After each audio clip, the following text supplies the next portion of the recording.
warahmatullahi wabarakatuh. Salam sejahtera untuk kita semua. Om Swastiastu, Namo Buddhaya, salam kebajikan.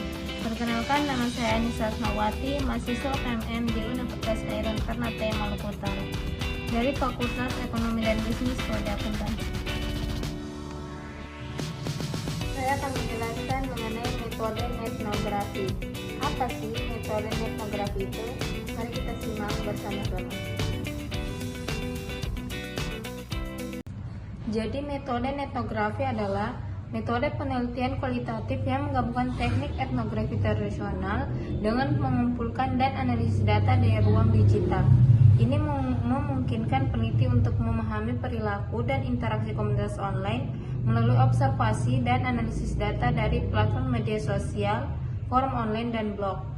Etnografi ini juga melibatkan teknik etnografi seperti wawancara mendalam dan pengamatan langsung untuk memahami budaya dan dinamika sosial dalam ruang digital.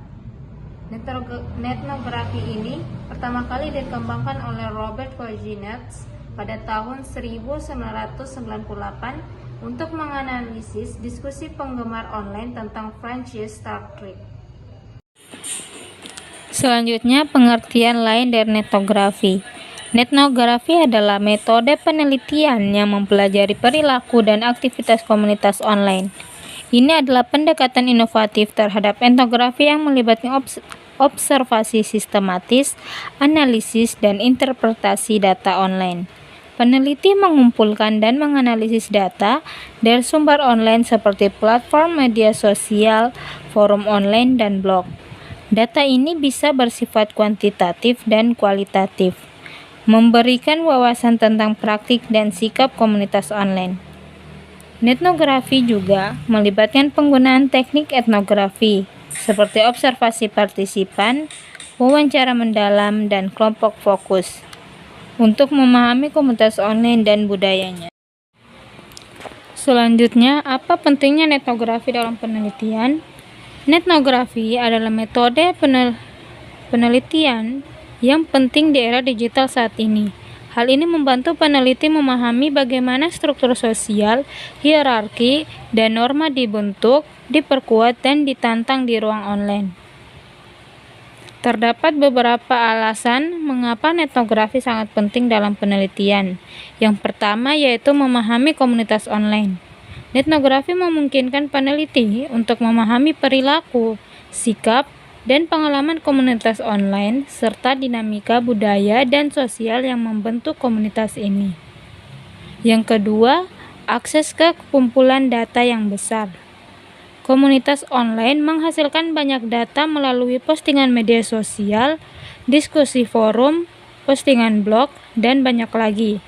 Etnografi memberikan para peneliti alat untuk mengumpulkan, menganalisis, dan menafsirkan data ini, sehingga memungkinkan pemahaman yang lebih baik, komprehensif tentang masyarakat. Yang ketiga yaitu fleksibilitas. Etnografi dapat disesuaikan dengan pertanyaan dan konteks penelitian yang berbeda, termasuk hipotesis, untuk membantu peneliti menyesuaikan pendekatan mereka bila diperlukan. Yang keempat, hemat biaya.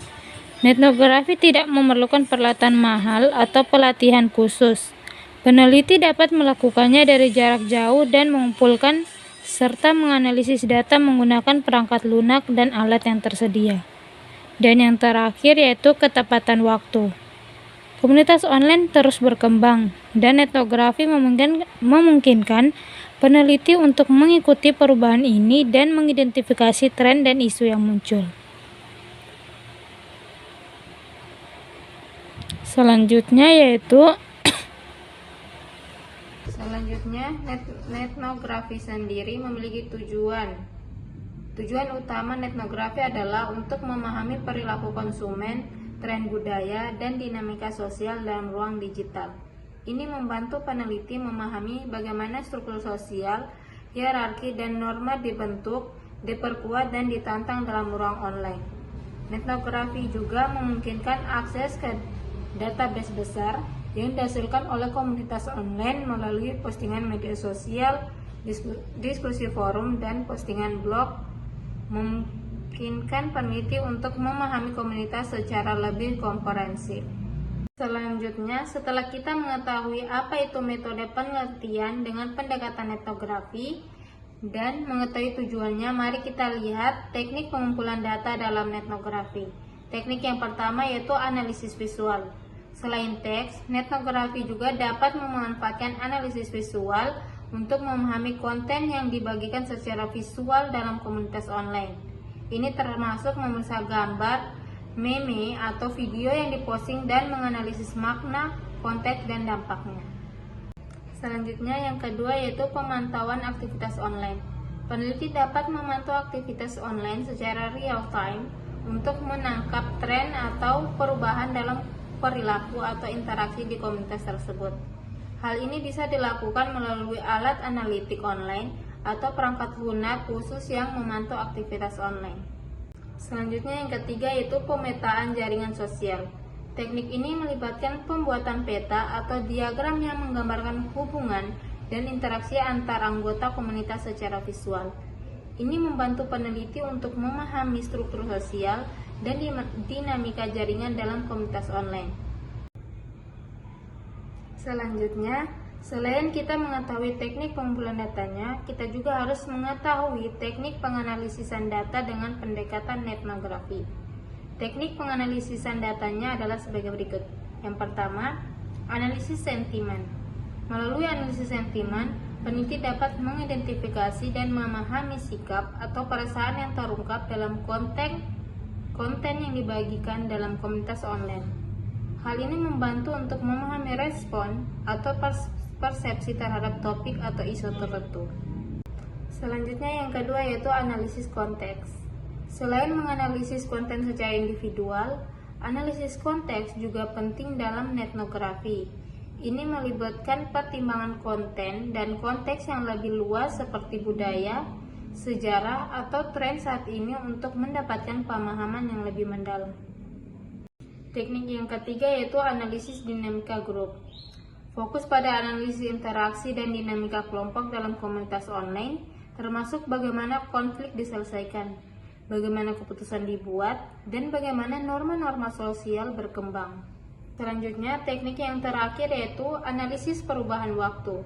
Dengan membandingkan data dari waktu ke waktu, peneliti dapat melacak perubahan dalam perilaku, pola komunikasi, atau dinamika komunitas yang terjadi dalam jangka waktu tertentu. Ini membantu dalam memahami evaluasi dan perkembangan komunitas online tersebut. Selanjutnya, terdapat panduan langkah-langkah untuk melakukan etnografi. Peneliti menggunakan etnografi untuk mendapatkan wawasan tentang kebiasaan konsumen, tren budaya, dan dinamika sosial. Ini menggabungkan teknik penelitian etnografi tradisional dengan mengumpulkan dan menanalisis data online, memungkinkan peneliti untuk mengamati dan menganalisis interaksi online, diskusi, dan perilaku individu dan kelompok. Berikut merupakan langkah-langkah melakukan etnografi. Langkah yang pertama, pemilihan komunitas virtual.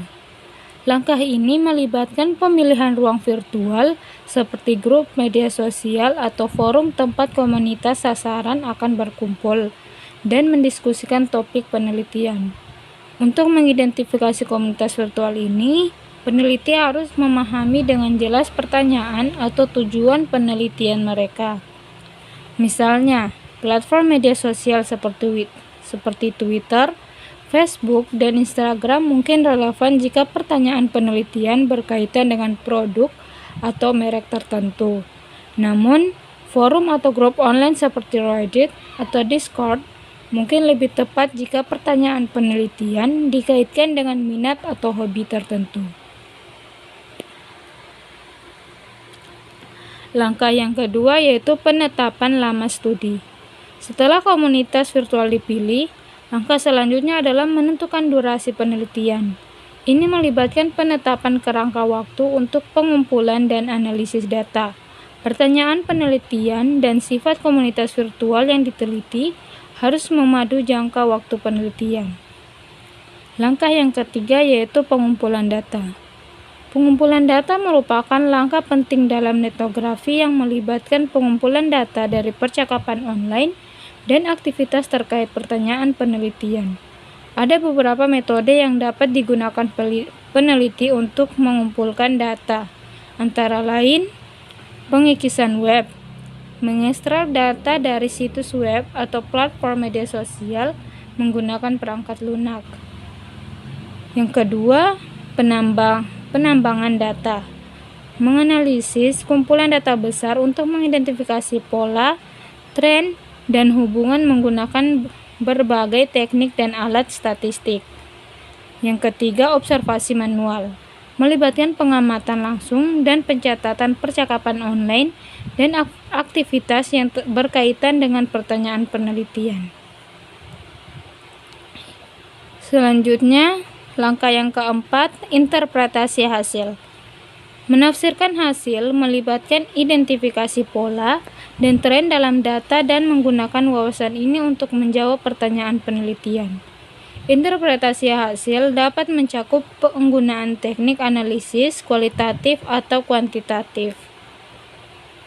Yang pertama, analisis kualitatif. Melibatkan pemeriksaan isi data dan mengidentifikasi tema, pola, dan makna. Jenis analisis ini mungkin mencakup penggunaan skema pengkodean atau kategorisasi untuk menemukan tema dan konsep utama dalam data. Yang kedua, analisis kuantitatif. Menggunakan metode statistik untuk menganalisis data dan mengidentifikasi tren atau hubungan. Survei ini dapat menggunakan tabel frekuensi, tabulasi silang, atau analisis regresi untuk menghubungkan pola dan hubungan. Peneliti dapat menggunakan teknik analisis ini untuk mendapatkan wawasan tentang data dan memvalidasi temuannya. Itu saja langkah-langkah untuk melakukan etnografi. Sekian penjelasan mengenai metode etnografi dari saya. Kurang dan lebihnya mohon dimaafkan. Assalamualaikum warahmatullahi wabarakatuh. Salam sejahtera untuk kita semua. Om Swastiastu, Namo Buddhaya, salam kebajikan.